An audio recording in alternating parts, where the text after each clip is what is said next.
Hello and welcome to Going Beyond the Collateral, a financial marketing update from SwanDog Strategic Marketing in FRC. My name is Dave Swanson and I'm the founder and managing principal of SwanDog, and over the next 10 minutes I'm going to be your host as we walk through the results of a survey we recently conducted to update our groundbreaking study of last year, Beyond the Collateral, but with the secondary objective of getting a read on exactly how the market environment has begun to affect financial marketers. During the course of these 10 minutes, we're going to talk about the current market, perceptions of marketing, and future success drivers. We're going to look at the ways that firms have responded to the market crisis. Finally, we're going to take a look at budget expectations from marketers. And I begin my comments today by saying the world truly has changed. Now, I was watching Secretary Paulson in front of Congress yesterday, and one of the things he said is we are in uncharted waters. And that's not just true for the financial markets in whole. I think that that's true for every one of us in the investment management industry. We've not been here before. We've not seen the kind of revenue declines we're confronted with. And but rather than be really discouraged by all of this environment, I'm telling you that I think there is a tremendous opportunity, unprecedented opportunity for investment firms to differentiate themselves in here if they maintain a positive outlook. So I'm saying, be positive and stay with it. Now, this presentation you're going to hear today is right for people at every level of the organization. It's right for senior managers, presidents, CEOs, people that are running these firms.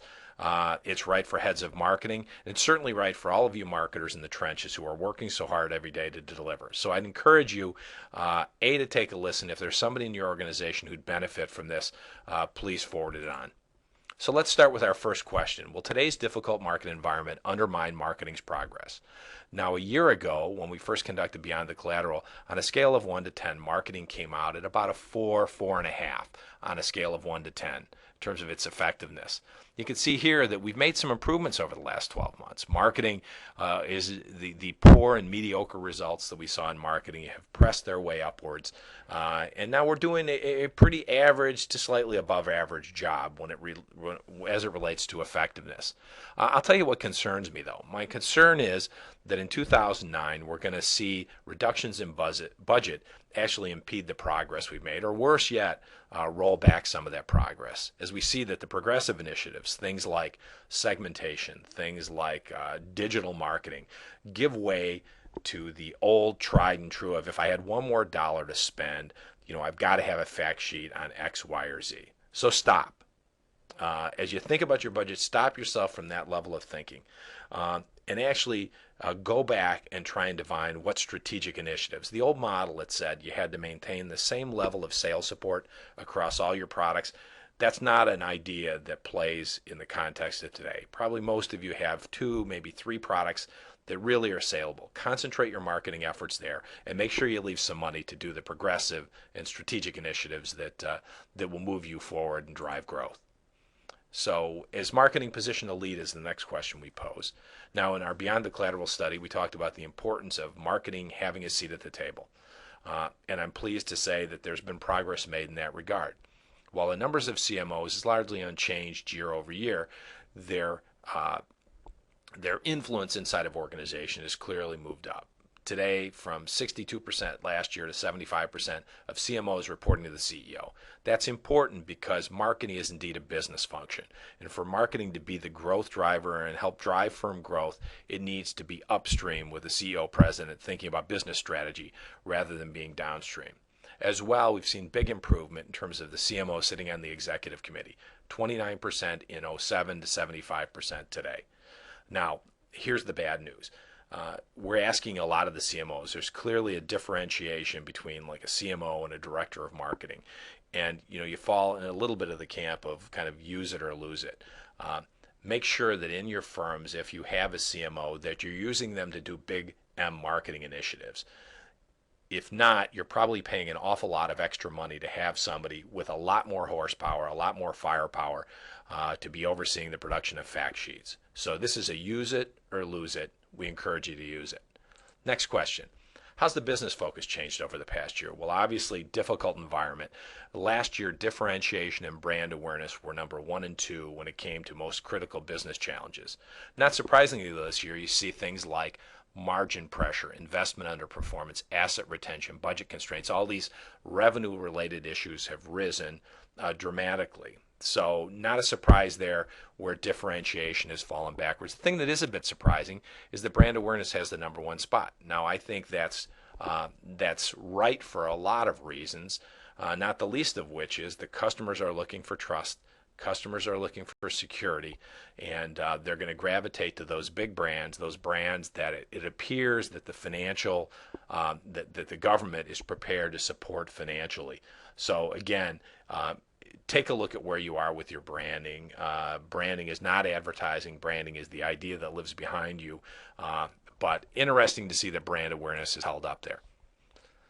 Next question, is marketing positioned to help drive firm growth? Now, we happen to believe that mining client information is really going to be the next place that financial marketers are going to need to go. And I think that's going to be even more true as the financial advisory community consolidates further. But that simply isn't bearing out when we look at the data. We were discouraged when we saw that marketing in 2007 only controlled the CRM system 12% of the time. Well, that's now dropped all the way down to 6%. The reason it's important that marketing be involved in CRM is that it not be used just for a sales tool, but it be used for some longer term initiatives. We also believe it's important that marketing be there at the beginning. What's funny though is you see that IT has given back about 23% of the influence over the CRM. Now that 23%, 11 went to sales. And what's really troubling for marketers, instead of that additional percentages going over to the marketers, it's actually gone over to others. So marketers, step to the fore. We're still waiting to see you embrace and influence the engine of that effort, the client data and customer relationship management. We talk a little bit about crisis communication. Now, most of the crisis communication leaned heavily on conference calls, emails, as well as web commentary and webinars. If I were to resort these, I would rather see web commentary first. That's obviously time to market. Conference calls, that's good. It went out and got to a lot of the advisors. But then, you kind of take a look in here. And we're moving through these slides rather rapidly. But my independent review of what's going on out there as it relates to web commentary is that really more often than not, it's outdated. It's vague. It's buried far from the front page. I'm a little bit troubled. It looks like as of about October 15th, we stopped worrying about what was going on in the market. Take a look, a poll of any asset management site out there right now. It's hard to find commentary that's been written in the last 2 to 3 weeks. The other thing is that most of the conference call and work that we've done proactively with advisors, which we'll get to in a minute, you would find that the focus on advisors is great, but it focuses on those advisors who are currently doing business with us. But what about the advisors with lesser business with us? What about those advisors who look at us from a prospect standpoint? We need to focus in on those. So let's get a budget. Are some marketing heads underestimating the 2009 budget carnage? We know it's going to get bad. You can see here that 35% roughly believe that budgets will be down less than 10%, with 2/3 thinking budgets will be down 10 to 20% or more.